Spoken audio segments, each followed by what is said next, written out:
देखिए, मैं समझता हूं कि मेरा जो बैकग्राउंड है पॉलिटिकल ऐसा है जिसमें एमक्यूएम और मैं हम आपस में मिसफिट थे। एमक्यूएम एक ऑर्गेनाइज्ड पार्टी है और वो ऑर्गेनाइज्ड हर चीज चाहती है और मैं ऑर्गेनाइज्ड हूं नहीं। मेरे लिए लोग कहते हैं मैं अनगाइडेड मिसाइल हूं और मैं कोई बकरी नहीं हूं कि मुझे कोई भी अपनी तरफ खींच लेगा या मेरे साथ जबरदस्ती करेगा।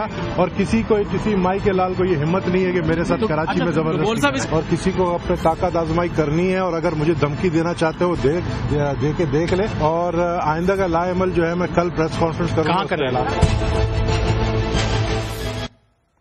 नाज़रीन अस्सलाम वालेकुम। पाकिस्तान के मुमताज सहाफी जनाब रऊफ क्लासरा साहब ने 2 बरस पहले एक किताब लिखी, एक कत्ल जो हो ना सका। आज इस्लामाबाद के प्रेस क्लब में एक प्रेस कॉन्फ्रेंस भी थी, वो प्रेस कॉन्फ्रेंस जो हो ना सकी। सरदार नबील गिबोल ने कहा था कि आज अपनी प्रेस कॉन्फ्रेंस में वो बड़ा अपना लाहे अमल देंगे मुस्तकबिल का मुत्तहिदा कौमी मूवमेंट को छोड़ने के बाद। और 20 से ज्यादा टेलीविजन चैनल के कैमरा क्रूज वहां पे घंटा 1.5 घंटा रहे। फिर उसके बाद वो press conference press club of Islamabad को कैंसिल करनी पड़ी जब सरदार नबील गिबोल वहां नहीं आए। इस दोनों में सवाल है कि सरदार नबील गिबोल का अब स्टेटस क्या है। नेशनल असेंबली से वो रिजाइन कर चुके हैं, मुत्तहिदा को छोड़ने का वो फैसला कर चुके हैं, अनाउंस कर चुके हैं। तवक्को थी कि पाकिस्तान तहरीक इंसाफ को वो ज्वाइन करेंगे, लेकिन अब उनका स्टेटस क्या है, क्या हुआ क्या नहीं हुआ, इस पर बात करने के लिए कराची से हमें ज्वाइन कर रहे हैं पाकिस्तान के मुमताज तज्जियाकार सहाफी दी न्यूज अखबार के साबिक एडिटर जनाब आमिर जिया साहब। आमिर साहब अस्सलाम वालेकुम। वालेकुम सलाम। आमिर साहब, कराची की सियासत में, कराची में आप रहते हैं, वहां पे लिखते हैं, कराची की सियासत पे आपकी बड़ी गहरी नजर है, क्या आपके पास इत्ला है कि क्या हुआ? देखिए, 2 बातें। एक तो जो आपने भी क्लिप्स दिखाए थे नबील गिबोल साहब के जिसमें उन्होंने फरमाया कि वो मिसफिट हैं, तो ये चीज बड़ी सादिक आती है कि नबील गिबोल साहब की सियासी तरबियत जो थी वो एक दूसरे माहौल में हुई थी और मुत्तहिदा कौमी मूवमेंट जो है वो एक और तरह की जमात है, उसमें एक आहनी डिसिप्लिन है और वो इस बात का मुतकाजी है, तकाजा करता है अपने तमाम MNAs और MPAs से कि जिस जिस कॉन्स्टिट्यूंसी से उन्होंने इंतखाबात लड़ा हो वहां पर कम से कम वो 4-5 दिन बैठे उसके हल्के के ऑफिस में जाकर। अच्छा, दूसरी बात ये 4-5 दिन हर हफ्ते बैठे, हर हफ्ते में 4-5 दिन, हर हफ्ते 4-5 दिन बैठे, महीने में 4-5 दिन कराची नहीं, हफ्ते में 4 से 5 रोज अगर वो कराची में है और कौमी असेंबली का इजलास नहीं हो रहा तो उन्हें अपने हल्के में बैठना था। जैसे इनका हल्का वो हल्का अजीजाबाद का कि जो MQM की नाक है, वहां पर इनका 9-0 भी वाक़ है, तो उस हवाले से बहुत ही अहम हल्का था। तो इनसे एक ये तवक्को थी कि 4-5 दिन वहां बैठेंगे। उसके अलावा एक दिन तमाम लॉ मेकर्स को, MNAs और MPAs को 9-0 में भी बैठकर अवामी मसाइल सुनने होते हैं और लोगों से राब्ते में रहना होता है। अब जाहिर है कि नबील गिबोल के जो भी वो हों, इस पे इश्यूज हों, कि वो इतना वक्त नहीं दे सके जो हमें MQM के दोस्तों ने बताया। आमिर जिया, आप ये कह रहे हैं कि नबील गिबोल जो बार बार ये कहते रहे हैं कि डिसिप्लिन जो है MQM का, उसका एक मसला है, मैं एक आजाद मंश हूं, मैं आजाद पंछी हूं, उस डिसिप्लिन का, ये वो डिसिप्लिन है, ये वो आप कह रहे हैं, ये वो डिसिप्लिन है जिसकी तरफ आप इशारा कर रहे हैं? जी हाँ, मैं इसी तरफ इशारा कर रहा हूं कि जो उनकी जमात का नज्म ज़ब्त है उसके तहत ये करना पड़ता है। न सिर्फ ये करना पड़ता है बल्कि अगर इलाके में कोई खुशी और गमी हो तो उसमें भी फिर ये वो तवक्को करते हैं कि जो उनका MNA है या MPA है, अगर कोई जनाजा है तो उसमें शरीक हो, अगर कोई शादी ब्याह किसी अहम सरकर्दा रहनुमा की हो रही हो या उनके किसी कारकुन की हो रही हो तो वहां पर वो मौजूद हो। तो ये तमाम चीजें जो हैं नबील गिबोल साहब ने जिस अंदाज की सियासत की है वो MQM की सियासत से मेल नहीं खाती। बात ये कि MQM से आप बहुत सारी शिकायतें हो सकती हैं। आमिर साहब, मैं थोड़ा सा पीछे में आपको लेके जाता हूं कि जब उन्होंने मुत्तहिदा को ज्वाइन किया, नबील गिबोल कराची के रेजिडेंट हैं, बड़ी पुरखतर उन्होंने जिंदगी गुजारी, उजैर बलोच से भी उनका झगड़ा था, पीपल्स पार्टी में भी उनके कॉन्फ्लिक्ट थे, तो मुत्तहिदा कौमी मूवमेंट को ज्वाइन करते हुए क्या वजूहात थी कि उन्होंने पीपल्स पार्टी को छोड़ के मुत्तहिदा को ज्वाइन किया? देखिए, उसकी तो बहुत ही सामने की वजूहात हैं। पहले तो देखिए MQM की तरफ से, MQM की हमेशा से ख्वाहिश रही है कि उनके पास दूसरे लसानी ग्रोहों के लोग जो हैं वो बतौर MNA MPAs वो कोशिश करते हैं कि उनके पास 2-4 ऐसे फेसेस हों। नबील गिबोल एक मारूफ नाम है, मोतबर नाम है कराची सिंध की सियासत के हवाले से, पाकिस्तान में भी उनकी शिनाख्त है, तो MQM ने उनके लिए अपना सबसे अहम जो हल्का था उनको दिया। नबील गिबोल साहब की क्या मजबूरी थी? उनको ये लग रहा था कि पीपल्स पार्टी ने اور اس زمانے میں جو امن کمیٹی نام نہاد جو تھی وہ بہت زیادہ کیونکہ ایکٹیو تھی اور ہر طرف سے ان پہ دباؤ آ رہا تھا، تو متحدہ قومی موومنٹ کا وہ پلیٹ فارم تھا کہ جہاں پہ نہ صرف ان کو ایک طرح کا تحفظ ملتا، بلکہ اگر وہ لیاری کی سیٹ چھوڑ رہے تھے جہاں پہ وہ کتنا برس سے انہوں نے پیپلز پارٹی کی نمائندگی کی ہے، تو پولیٹیکل ولڈرنیس میں نہیں جا رہے تھے بلکہ وہ ایم این اے کی عامر زیاد جب انہوں نے لیاری کو چھوڑا ہے تو اب ان کا کوئی اپنا، یعنی متحدہ کو چھوڑنے کے بعد جو اعلان کر چکے ہیں، اب ان کا اپنا سیاسی اثر و رسوخ پولیٹیکل کیپٹل ہے لیاری کے اندر کہ وہ ختم ہو چکا؟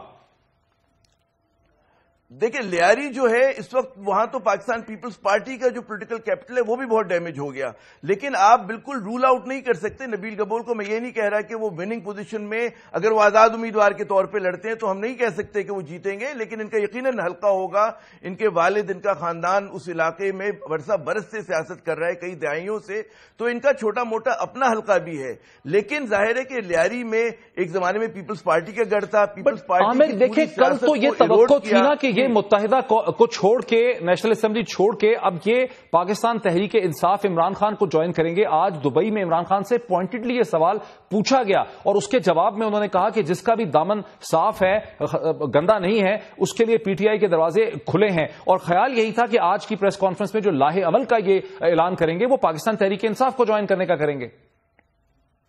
لوگ توقع یہی کر رہے تھے اور جو ایک عام افواہیں گردش میں تھی سیاسی حلقوں میں وہ یہی تھیں، لیکن ابھی جب تک جو شام تک میری ایم کیو ایم کے کچھ رہنماؤں سے بات ہوئی ہے تو تاحال نبیل گبول صاحب نے یقیناً استعفیٰ دیا ہے ایم این اے کی سیٹ سے، لیکن وہ ایم کیو ایم کی سی ای سی یعنی کہ سینٹرل ایگزیکٹو کمیٹی کے ممبر بدستور ہیں۔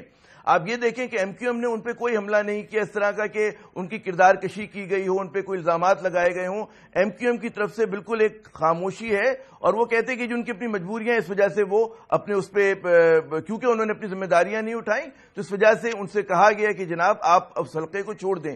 نبیل گبول بھی آپ دیکھیں کہ کوئی اس طرح کے الزامات ایم کیو ایم پہ نہیں لگا رہے، تو اگر یہ پارٹنگ ہوتی ہے، اگر ان میں جدائی ہوتی ہے، آپ یہ کہہ رہے ہیں، لیکن میری نبیل گبول صاحب کے بعض قریبی نبیل گبول صاحب کے بعض قریبی دوستوں سے بات ہوئی، ان کا کہنا ہے کہ انہوں نے پریس کانفرنس تو کینسل کر دی ہے، شاید وہ کبھی کلیئر بھی نہیں تھا صبح کے پریس کانفرنس کریں گے، یہ غلط خبر تھی، گو کہ آپ نے دیکھا کہ ٹیلی ویژن کے سامنے انہوں نے کہا، ہم نے کنفرم کیا ہے کہ انہوں نے خود کہا تھا، لیکن ان کے قریبی دوست یہ کہتے ہیں کہ انہوں نے کبھی کنفرم نہیں کیا تھا کہ وہ 4 بجے پریس کانفرنس کریں گے، تاہم متحدہ قومی موومنٹ کو انہوں نے چھوڑ دیا ہے۔ حالانکہ کل رات کو گدیل صاحب نے کیٹیگوریکلی کہا کہ انہوں نے ایم این اے سے ریزائن کیا ہے، لیکن انہوں نے متحدہ قومی موومنٹ کو نہیں چھوڑا۔ تو آپ کیا سمجھتے ہیں کہ اس وقت نبیل گبول کا سٹیٹس کیا ہے؟ کیا وہ متحدہ میں ہیں یا وہ متحدہ سے باہر ہیں؟ جہاں تک متحدہ کا تعلق ہے ان کا کہنا ہے کہ جی بدستور وہ ان کے سی سی کے ممبر ہیں اور ابھی تک ممبر ہیں۔ نبیل گبول کی طرف سے خاموشی ہے۔ میں یہ عرض کر رہا تھا کہ اگر ان میں جدائی ہوتی ہے تو میرے خیال میں دونوں فریقوں کی کوشش ہوگی کہ اس میں کوئی تلخی نہ ہو اور ایک مثبت طریقے سے اگر پارٹنگ آف ویز ہوتی ہے ہو۔ ایم کیو ایم کے حلقے یہ بھی کہتے ہیں کہ جناب ہمارے ہاں اس سے پہلے بھی کئی ایم این ایز کو اور لا میکرز کو اور ناظموں کو ہٹایا گیا اور اس میں یہ بھی ہوا کہ وہ کچھ عرصے کے بعد دوبارہ آ گئے۔ تو ایم کیو ایم کی کوشش یہ ہوگی کہ وہ کیونکہ اپنا ایک ملٹائے ایتھنک پوسچر برقرار رکھنا چاہتی ہے لوگوں کے سامنے، تو ان کی کوشش ہوگی کہ نبیل گبول صاحب رہ جائیں۔ باقی نبیل گبول پر ہے کہ ان کو پی ٹی آئی یا کوئی اور جماعت کیا کتنا لفٹ کراتی ہے، یہ بھی ایک سوال ہوگا۔ تو یقیناً میرے خیال میں اگلے 2-4 دن میں چیزیں جو ہیں وہ واضح ہو جائیں گی۔ جی لیکن عامر صاحب ایک تلخ حقیقت یہ بھی تو ہے نا کہ متحدہ کے، خیر نبیل گبول کی وہ پوزیشن تو نہیں ہے متحدہ کے اندر، وہ کوئی متحدہ کے فاؤنڈر لیڈر نہیں ہے اور کوئی جذباتی وابستگی بھی شاید متحدہ کی نہ ہو، لیکن متحدہ کی بہت سی ایسی کی لیڈرشپ جیسے مصطفیٰ کمال ہیں، جیسے آپ اس کے پہلے بھی لیڈرشپ رہی ہے، جو جب ایک دفعہ ان کی بات نہیں بنی یا تعلقات خراب ہو گئے یا متحدہ سے نکلے ہیں تو پھر وہ پاکستان میں نہیں ہے، وہ باہر رہتے ہیں، وہ خطرہ محسوس کرتے ہیں۔ تو نبیل گبول کے لیے بھی کوئی ایسی صورتحال ہوگی کہ نبیل گبول ایم کیو ایم سے جدا جدا رہ کے بھی کراچی میں گھومتے پھرتے رہیں گے جیسے وہ دعویٰ کر رہے تھے کل؟ میرے خیال میں تو میں وہی عرض کر رہا تھا کہ دونوں فریقوں کی کوشش ہوگی کہ اس طرح کی کوئی تلخ بات نہ ہو، کیونکہ ظاہر ہے کہ نبیل گبول کی اپنا ایک انداز سیاست ہے اور متحدہ قومی موومنٹ پہ جس طرح سے بھی ہر طرف سے ایک دباؤ کا شکار ہے تو اس میں نہیں لگتا کہ وہ اس قسم کی کوئی بات کرے۔ جہاں تک مصطفیٰ کمال صاحب کی آپ نے بات کی، اس میں آپ دیکھیں عامر لیاقت صاحب معروف اینکر بھی ہیں اور وہ ایک زمانے میں ایم کیو ایم کے بہت ہی سرکردہ رہنماؤں میں ہوا کرتے تھے، آج وہ اسی آزادی کے ساتھ گھوم رہے ہیں، یہاں پر پروگرام بھی کرتے ہیں، ٹی وی پہ بھی اپیئر ہوتے ہیں، اور بھی اس طرح کے لوگ ہیں۔ بعض لوگ جو ہے اپنی ذاتی لیکن رضا ہارون کو دیکھ لیں، یہ ہوتا ہے کہ واقعی ان کی اتنی تلخی ہو جاتی ہے جی میں عرض کر رہا تھا کہ ان کی اتنی تلخی ہو جاتی کہ وہ سمجھتے ہیں کہ جی ملک میں رہنا جو ہے مناسب نہیں ہے. میں مصطفیٰ کمال کی حد تک جہاں تک ایم کیو ایم کے لوگوں کا کہنا ہے وہ یہ کہ ان کی اپنی کوئی ذاتی مسائل ہیں. اب ظاہر ہے کہ مصطفیٰ کمال کی طرف سے ابھی تک کوئی اس سلسلے میں واضح بات نہیں آئی ہے. جی واضح بات نہیں آئی. عامر ضیاء صاحب سابقہ ایڈیٹر دی نیوز ہمیں ایکسپلین کر رہے تھے. بہت شکریہ عامر ضیاء ہمیں جوائن کرنے کا. ناظرین بہت ہی دلچسپ صورتحال ہے. سردار نبیل گبول جن کا کراچی کی سیاست میں ملک کی سیاست میں ایک بڑا نام ہے, جنہوں نے بڑے باشگاف الفاظ میں کہا تھا کہ آج اپنا لاہ عمل دیں گے. اسلام آباد پریس کلب میں 20 سے زیادہ ٹیلی ویژن چینل جو ہیں نیشنل ان کا انتظار کرتے رہے لیکن وہ پریس کانفرنس نہیں ہو سکی. کیا وہ ابھی متحدہ کے اندر ہیں, متحدہ کا حصہ ہے جیسے کہ ایم کیو ایم کہتی ہے, یا اس سے الگ ہو چکے ہیں جیسے ان کے قریبی دوست کہتے ہیں؟ کیا وہ پاکستان تحریک انصاف کو جوائن کر پائیں گے یا متحدہ کے اندر ہی رہ پائیں گے؟ یہ ایک بہت بڑا سوالیہ نشان ہے. اگلے چند دنوں یا ہفتوں میں بات کلیئر ہوگی. ہم یہاں پہ ایک بریک لیتے ہیں اور بریک کے بعد ہم چلتے ہیں کہ پاکستان کے director general inter services intelligence general Rizwan Akhtar جو واشنگٹن پہنچ رہے ہیں, وہاں سی آئی اے کے ڈائریکٹر سے ملاقات کرنے کے لیے اس کی اہمیت کیا ہے.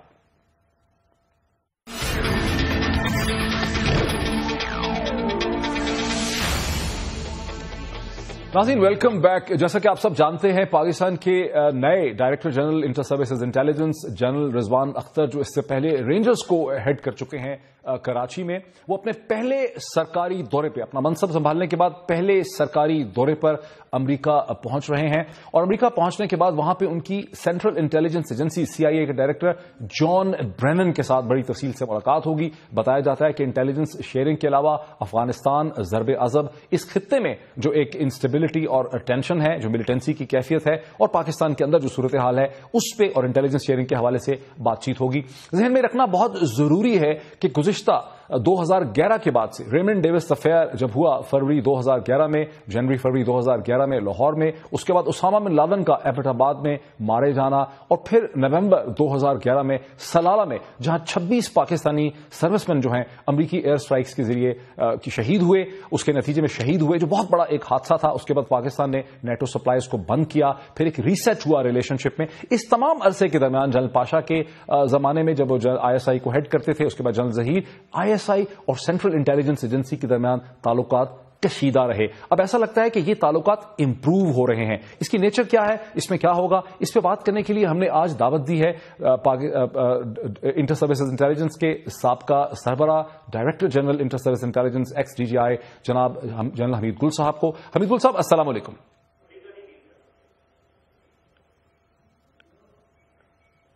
جی جنرل صاحب, آپ کو میری آواز آ رہی ہے؟ جی بہت کم آ رہی ہے لیکن آ رہی ہے. جی اب آپ کی آواز تو بالکل ٹھیک آ رہی ہے مجھے اسٹوڈیوز میں اونچا بول لیتا ہوں.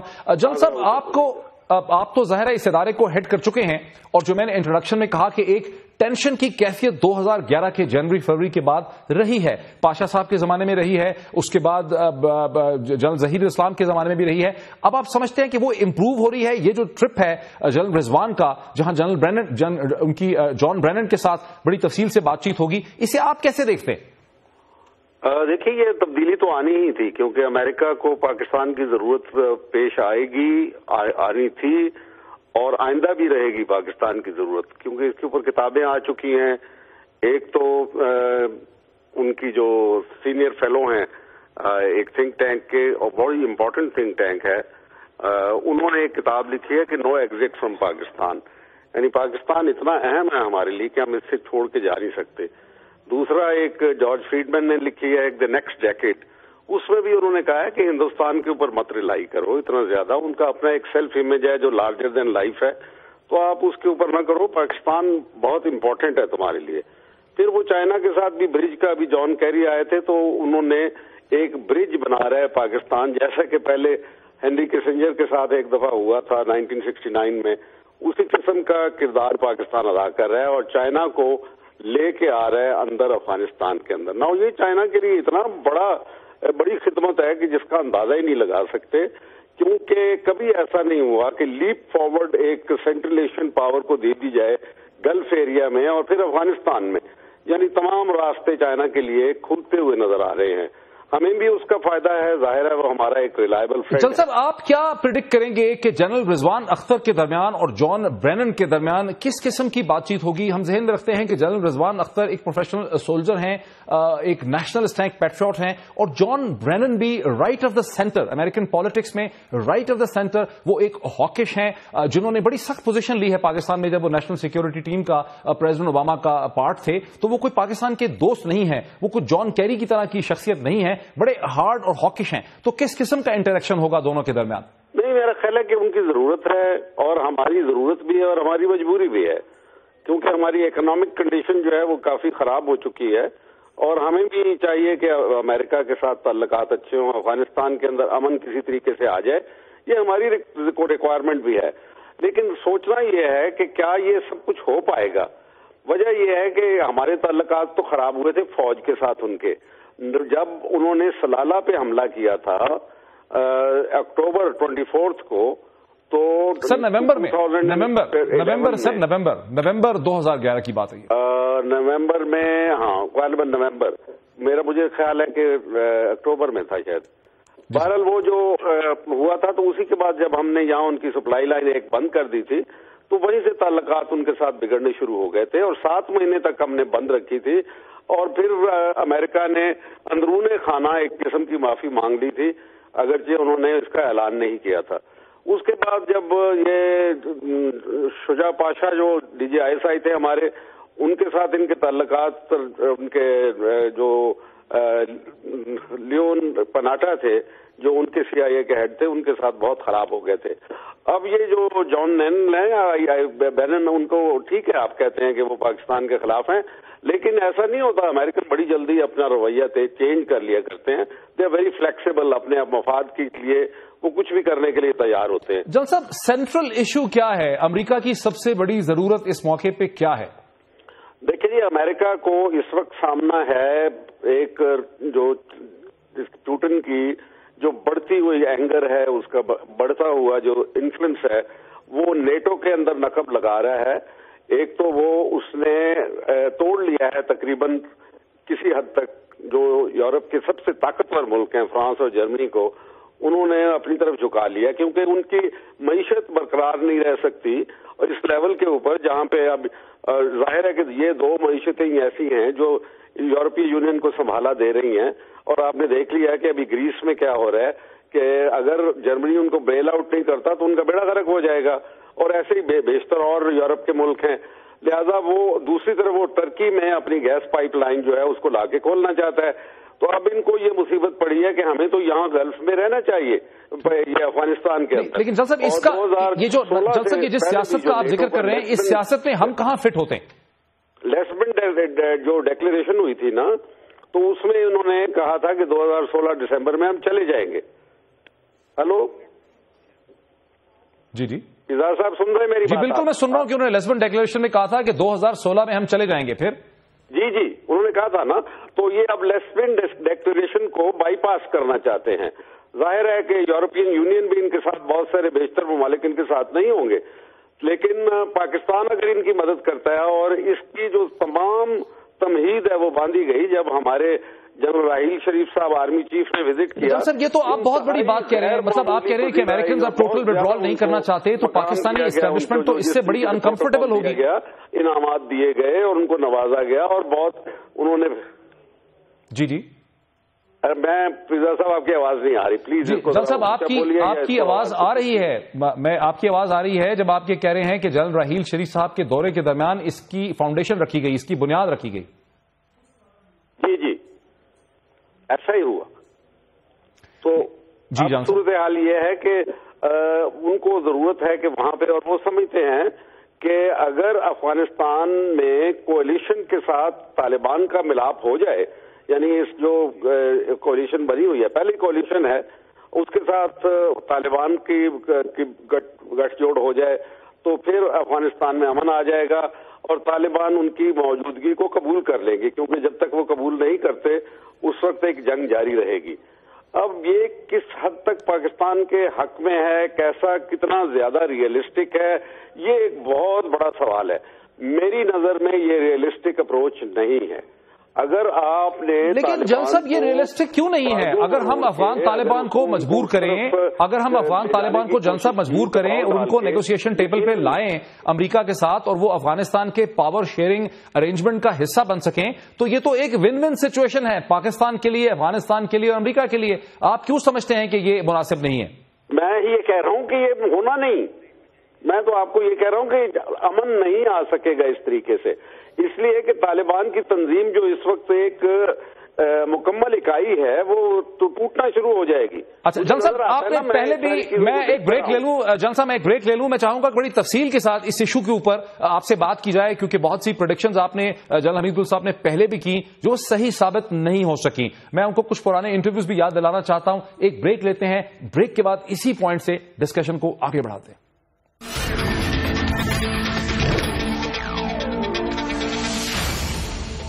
ناظرین ویلکم بیک. میرے ساتھ ہیں جنرل ریٹائرڈ حمید گل صاحب، former director general inter services intelligence, اور ہم ڈسکس کر رہے ہیں کہ کیسے جنرل رضوان اختر جو پاکستان کے اس وقت موجودہ director general inter services intelligence ہیں، جو اس وقت امریکہ میں ہیں، سینٹ کام کا دورہ کر رہے ہیں، وہاں سینٹرل انٹیلیجنس ایجنسی کے ساتھ ان کی ملاقاتیں ہیں. دونوں ایجنسیز کے درمیان تعلقات خاصے کشیدہ اور ٹینس رہے ہیں.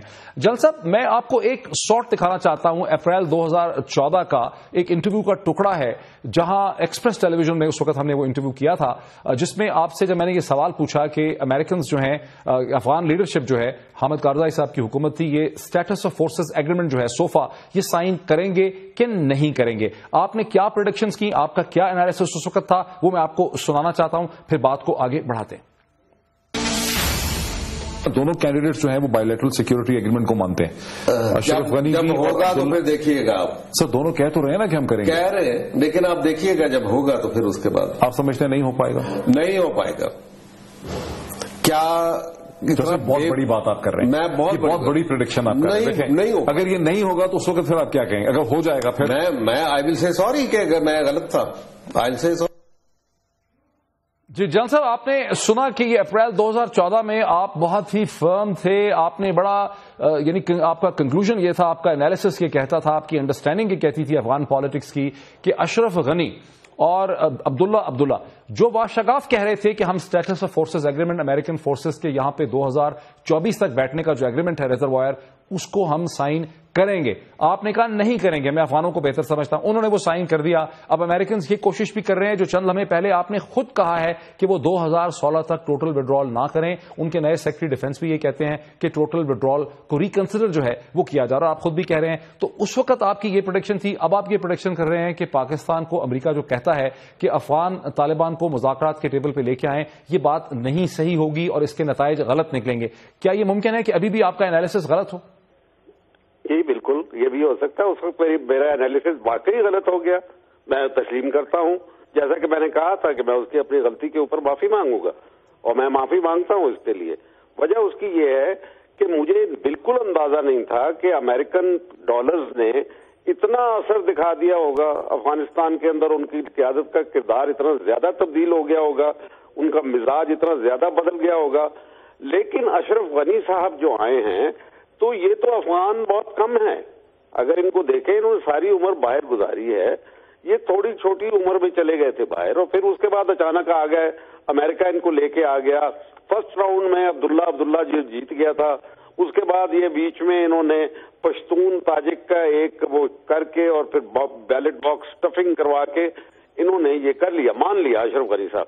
لیکن اشرف غنی صاحب کی اب دیکھ رہے ہیں ان کی پرسنالٹی، وہ میرا خیال ہے کہ جو افغانستان کے جیسے زلمے خلیل زاد تھے، ان کی بیوی شرل برنارڈ جو کہ ایک وینیز جیو ہیں اور رینڈ کارپوریشن کی وہ ایک سینئر فیلو ہیں، اسی طریقے سے ان کی بیوی بھی لیبنیز کرسچن ہے، اور ان کے جو مزاج ہے وہ بالکل فرق ہے. لیکن اب ہم نے دیکھنا ہے کہ یہ بیل جو ابھی ڈالی گئی ہے منڈے چڑھتی ہے یا نہیں. ٹھیک آپ ٹھیک کہہ رہے ہیں، इन्होंने उसके ऊपर साइन कर दिए। बट जनरल साहब, आप ये क्यों कहते हैं कि पैसे की चमक की वजह से अब्दुल्ला और अशरफ गनी ने status of forces agreement sofa पे साइन किया? ये भी तो ऐन मुमकिन है कि दोनों ने ये महसूस किया कि अमरीकी फौजों का अगर एकदम इनखला हो जाएगा, अगर वो यहां 2016 के बाद नहीं होंगे रिजर्वायर में, तो खित्ते में इंस्टेबिलिटी होगी, काबुल से बैठ के अफगानिस्तान पे हुकूमत करना मुश्किल हो जाएगा, हकानी नेटवर्क और अफगान तालिबान के साथ सक्सेसफुल नेगोशिएशन नहीं हो पाएगी, वो ये समझेंगे कि अमेरिकन दौड़ गए हैं और काबुल के पास कोई ऐसी ताकत नहीं होगी उनको सबड्यू करने की। तो एक उन्होंने स्ट्रेटेजिक स्टेबिलिटी की खातर, और मेरी जहां तक अंडरस्टैंडिंग है कि पाकिस्तानी मिलिट्री की भी जो लीडरशिप है, जो अब जो मॉडर्न उसकी करंट लीडरशिप है गुज़िश्ता 2-3 बरस से, वो आपसे अलग सोचती है। वो ये समझती थी कि अमेरिकन फोर्सेज, जनरल कियानी की भी ये थिंकिंग थी कि अगर यहां पे रहेंगे रिजर्वायर टोकन में तो एक स्टेबिलिटी ज्यादा रहेगी, वरना पाकिस्तान के लिए भी मसाइल पैदा होंगे। नहीं, मेरा ख्याल है कि अब जरा मुख्तलिफ हालात बदल गए ना, कि जो उस वक्त आईएस का जो फैक्टर है वो उस वक्त इंट्रोड्यूस नहीं हुआ था। और अभी आपने कल ही देखा होगा कि वहां पे 30 हजारा जो उनके हजारा अफगानिस्तान के हजारा शियाज, उनको आइडेंटिफाई करके मार दिया गया ज़ाबुल प्रोविंस के अंदर। ये कभी भी ऐसा नहीं हुआ, अफगानिस्तान के अंदर शिया सुन्नी तकसीम नहीं थी। इसकी क्या अहमियत है अफगान तालिबान के साथ? एथनिक डिवाइड जरूर है, ताजिक की है, उज़्बेक की है, पश्तून की है, लेकिन इस किस्म की डिवाइड उनके अंदर मौजूद नहीं थी। तो ये पहला साइन है कि वहां पे अभी आईएस का एक असर हो रहा है, जिसको ये इलाका खुरासान कहते हैं।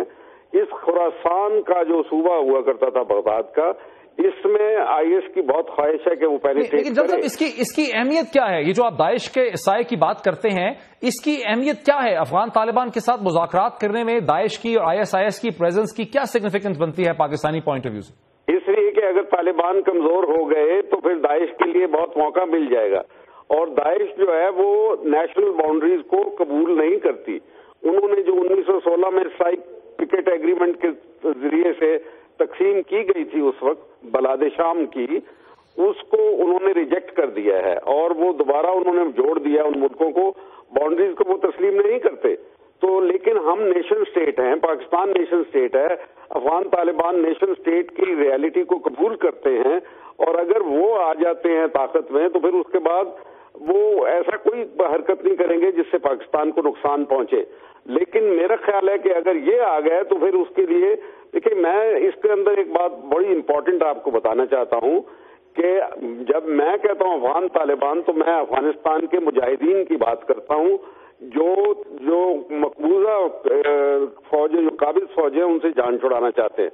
लेकिन जो हमारे हैं ये तो उन्होंने खुद क्रिएट किए हुए हैं, जो हमारे वाले हैं। अब ये आपने देख लिया कि वो आइस से इमदाद लेना शुरू कर देंगे और एक बड़ी अजीबोगरीब कैफियत पैदा हो जाएगी हमारे लिए। हमें तालिबान को या मुजाहिदीन को, जो फ्रीडम फाइटर्स हैं अफगानिस्तान में, उनको किसी हालत में कमजोर होने के लिए कोई ऐसा रास्ता अडॉप्ट नहीं करना चाहिए। मुझे डर ये है, खतरा है, और वो ये कि हम आप समझते हैं कि ये अमेरिका के लिए भी मुनासिब नहीं होगा, ये अमेरिका के इंटरेस्ट में भी अच्छा नहीं होगा कि अफगान तालिबान लीडरशिप कमजोर हो जाए? मेरा तो नहीं ख्याल कि अमेरिका अगर वो समझदार है तो उसको बिल्कुल नहीं चाहिए, क्योंकि फिर दाइश के लिए रास्ता खुल जाएगा। पहले ही वहां पे मुल्ला, वो क्या नाम था उसका, मुल्ला, लेट मी रिकॉल, मुल्ला अब्दुल रऊफ, उन्होंने अपना वो बना दिया था चैप्टर का सरबराह। अब तालिबान ने उसको गिरफ्तार कर लिया था, यानी मुल्ला उमर के तालिबान ने उसको गिरफ्तार कर लिया था और फिर बाद में एक ड्रोन हमले में वो मारा भी गया जी।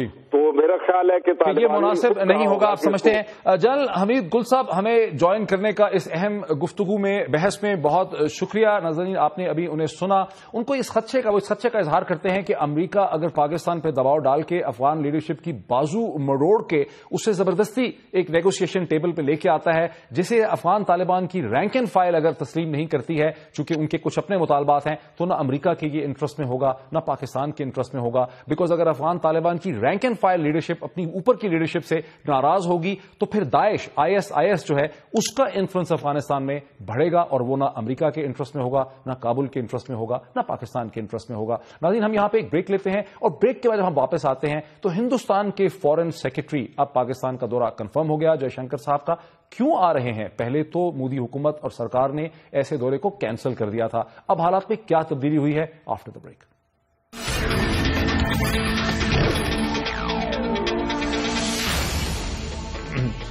नाज़रीन वेलकम बैक। जैसा कि आप सुन चुके हैं, हिंदुस्तान के सेक्रेटरी खारजा जनाब जयशंकर साहब 2 रोजा दौरे पे 3 मार्च को इस्लामाबाद पहुंचेंगे।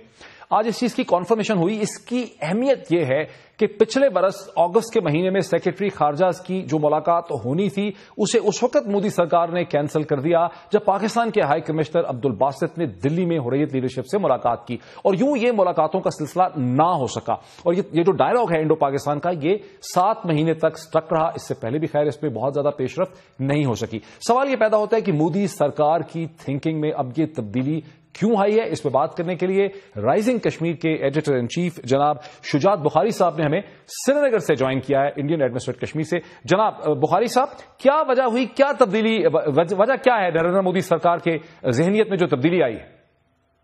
देखिए, मुझे लगता है कि इसमें 2-3 चीजें जो है वो शामिल है। एक तो ये है कि हमारी इतला के मुताबिक जो बैक चैनल टॉक्स हो रही थी और उसमें जो पाकिस्तान के साबिक national security adviser Mahmood Durrani साहब दिल्ली आए थे और उन्होंने मुलाकातें की थी, एक वो है।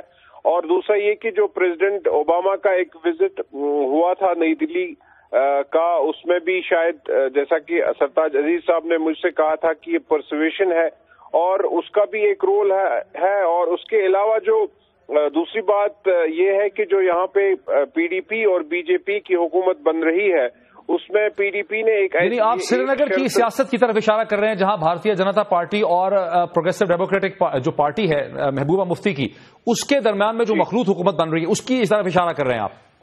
जी बिल्कुल। मैं उसका क्या ताल्लुक है इसके साथ? उसमें उन्होंने जो कंडीशंस रखी थी उसमें सबसे पहली कंडीशन यही थी कि पाकिस्तान के साथ जो बातचीत है उसको दोबारा शुरू किया जाए। तो शायद मुझे लगता है कि जो मुहर्रिकात हैं उनमें से एक वो भी उसमें शामिल है। लेकिन भारतीय जनता पार्टी के लिए, नरेंद्र मोदी के लिए कितना अहम है कि उनकी एक मखलूत हुकूमत श्रीनगर में बने? ये चीज कितनी अहम है? मुझे लगता है कि बहुत अहम है इस हवाले से कि पहली बार भारतीय जनता पार्टी रियासत जम्मू और कश्मीर में किसी पावर स्ट्रक्चर का हिस्सा बन रही है, तो उस एतबार से उसकी अहमियत बहुत ज्यादा है।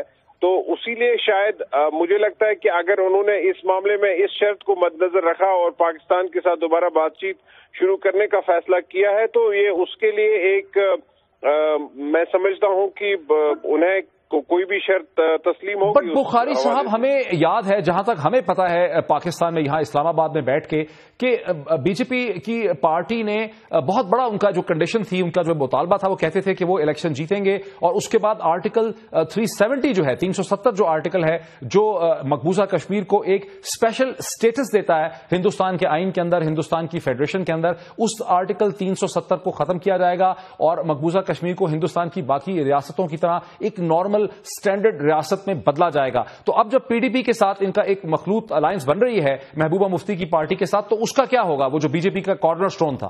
देखिए, वो भी एक बहुत ही अहम मुद्दा है जो कंडीशंस हैं पीडीपी की तरफ से, और उसमें आर्टिकल 370 जो है उसको ऑफ द टेबल रखने के लिए उनकी एक शर्त है। और सबसे बड़ा समझौता जो होगा अगर बीजेपी का, वो तो आर्टिकल 370 पे ही होगा कि वो कहेंगे कि इस स्पेशल स्टेटस को हम हाथ नहीं लगाएंगे। और बल्कि आज जहां पार्लियामेंट का सेशन चल रहा है दिल्ली में, वहां यहाँ के वजीर दाखिला ने कहा कि सरकार के पास इस वक्त इस आर्टिकल को डिलीट करने का कोई भी मंसूबा नहीं है। बुखारी साहब, पाकिस्तान में बाज स्ट्रेटेजिक थिंकर ये समझते हैं, एनालिस्ट ये समझते हैं कि बीजेपी जो है वो चूंकि कैश फ्लश है, चूंकि दिल्ली सरकार के पास बहुत लिक्विडिटी है, $370 बिलियन के उनके रिजर्व्स हैं, अब जब बीजेपी वहां हुकूमत बनाएगी तो मकबूजा कश्मीर में बहुत बड़े डेवलपमेंट प्रोजेक्ट्स किए जाएंगे, सड़कों के, पुलों के, ओवरऑल एजुकेशनल प्रोजेक्ट्स होंगे। और कश्मीर के अंदर जो मुस्लिम कश्मीर है, जहां पर इस वक्त भारतीय जनता पार्टी जो है नरेंद्र मोदी साहब की, वो कोई सीट हासिल नहीं कर सकी। उन्होंने जो भी 25 सीटें ली हैं वो उन्होंने हिंदू वोट लिया है जम्मू से, वो अब कश्मीर के मुस्लिम वोट में अपना असर रसूख पैदा करेंगे। देखिए, जहां तक रियासत जम्मू कश्मीर में डेवलपमेंट का सवाल है, ये तो कोई नई चीज नहीं है। ये डेवलपमेंट जो है ये रूटीन में होती है। लेकिन एक ही चीज हो सकती है कि कोई भी वफाकी हुकूमत जो हो वो कोई ज्यादा दिलचस्पी दिखाए और लिबरल रहे फंड्स देने में। लेकिन मुझे नहीं लगता है कि उससे वो प्लान उनका जो है वो पूरा हो जाएगा कि पॉलिटिकली और सियासी तौर पे लोगों को अपनी तरफ वो माइल करें। वो हमने देखा कि इलेक्शंस में उन्होंने बहुत पैसा खर्च किया यहाँ पे, और لیکن اس کے باوجود انہوں نے کوئی کامیابی حاصل نہیں کی. ڈیولپمنٹ تو ایک حصہ ہے یہاں ریاست کا. اور اچھا بخاری صاحب، اروند کیجریوال کی عام آدمی پارٹی نے جو بھارتیہ جنتا پارٹی کو اور نریندر مودی کو ہمبل کیا، 67 سیٹیں جیتی، 67 آؤٹ آف 70 دلی سرکار میں، اس سے بھی کیا نریندر مودی کی جو ایک اوور آل تھنکنگ ہے اس میں فرق پڑا ہے؟ مجھے لگتا ہے کہ وہ اس کا ایک بہت بڑا فیکٹر ہے. ایک ڈیمورلائزنگ فیکٹر تو ضرور ہوا ہے وہ، کیونکہ نریندر مودی ہی ایک قسم سے اگر دیکھا جائے تو وہ لیڈ کر رہے تھے کیمپین کو دلی میں، اور 8 مہینے کے بعد ہم یہ نہیں کہہ سکتے کہ یہ پورا ورڈکٹ تھا بی جے پی کی گورنمنٹ کے خلاف، لیکن یہ ضرور ہے کہ دلی میں جو الیکشن ہوا اس سے وہ ایک بہت بڑا ڈیمورلائزنگ فیکٹر تھا مودی گورنمنٹ کے لیے. اچھا بخاری صاحب، بہت شکریہ، ہمیں آپ نے سری نگر سے جوائن کیا. رائزنگ کشمیر کے ایڈیٹر ان چیف جناب شہزاد بخاری صاحب ہمیں بتا رہے تھے کہ کیسے 2-3 عوامل ہیں. پاکستان میں سمجھا جاتا ہے کہ صرف پریزیڈنٹ اوباما کا جو دباؤ تھا، امریکی سرکار کا جو دباؤ تھا نریندر مودی میں، وہی کارآمد ثابت ہوا کہ سیکرٹری خارجہ کے درمیان میں ہندوستان اور پاکستان ایک ڈائیلاگ پروسیس کو شروع کرنے میں، جس کے نتیجے میں جے شنکر صاحب جو ہیں وہ اسلام آباد تشریف لا رہے ہیں 3 مارچ کو. لیکن ہمیں یہ پتہ چلتا ہے اس ڈسکشن کے بعد کہ کیسے سری نگر کے اندر جو مخلوط حکومت بن رہی ہے مقبوضہ کشمیر میں، P D P Mehbooba Mufti کی پارٹی اور بھارتیہ جنتا پارٹی کے درمیان وہ ایک بہت بڑا فیکٹر ہے. کیونکہ بھارتیہ جنتا پارٹی چاہتی ہے کہ وہاں اس کی مخلوط حکومت بنے، انویسٹمنٹس لائے، اپنا اثر و رسوخ گھرائے، کانگریس کو وہاں سے نکالے. ان کے ایک اپنے ڈیزائنز ہیں، اور ان ڈیزائنز کے لیے بھی چونکہ وہاں کی جماعت پی ڈی پی نے پہلا مطالبہ یہ رکھا اپنی کنڈیشنلٹیز میں، انہوں نے مطالبہ رکھا کہ پاکستان کے ساتھ ڈائیلاگ پروسیس کو کک سٹارٹ کیا جائے. جب تک یہ ڈائیلاگ پروسیس ریزیوم نہیں ہوگا وہ بھارتیہ جنتا پارٹی کی دلی کی حکومت کا حصہ جو ہے کشمیر میں مخلوط حکومت کا حصہ نہیں بنیں گے. تو یہ ایک انٹرسٹنگ ڈیولپمنٹ ہے. لیکن دیکھنا یہ ہے کہ سیکرٹری خارجہ کی بات چیت اور ڈائیلاگ تو شروع ہوگا، لیکن اس سے پہلے بھی کئی دفعہ اس کے راؤنڈ ہوئے ہیں، نتیجہ اس کا کوئی خاص نہیں نکل سکا. یہ عین ممکن ہے کہ امریکہ کا دباؤ ہو یا عام آدمی پارٹی کے ہاتھوں ہیوملیشن کا دباؤ ہو، یہ پی ڈی پی الائنس میں آ جائے اور اس کے بعد نریندر مودی سرکار کوئی اور بہانہ ڈھونڈ کے اپنے آپ کو اس ریزمپشن آف ڈائیلاگ سے پیچھے ہٹا لے. دیکھیے کیا ثابت ہوتا ہے، جب آئے گا تو ہم اس پہ کامنٹ کریں گے. بہت شکریہ.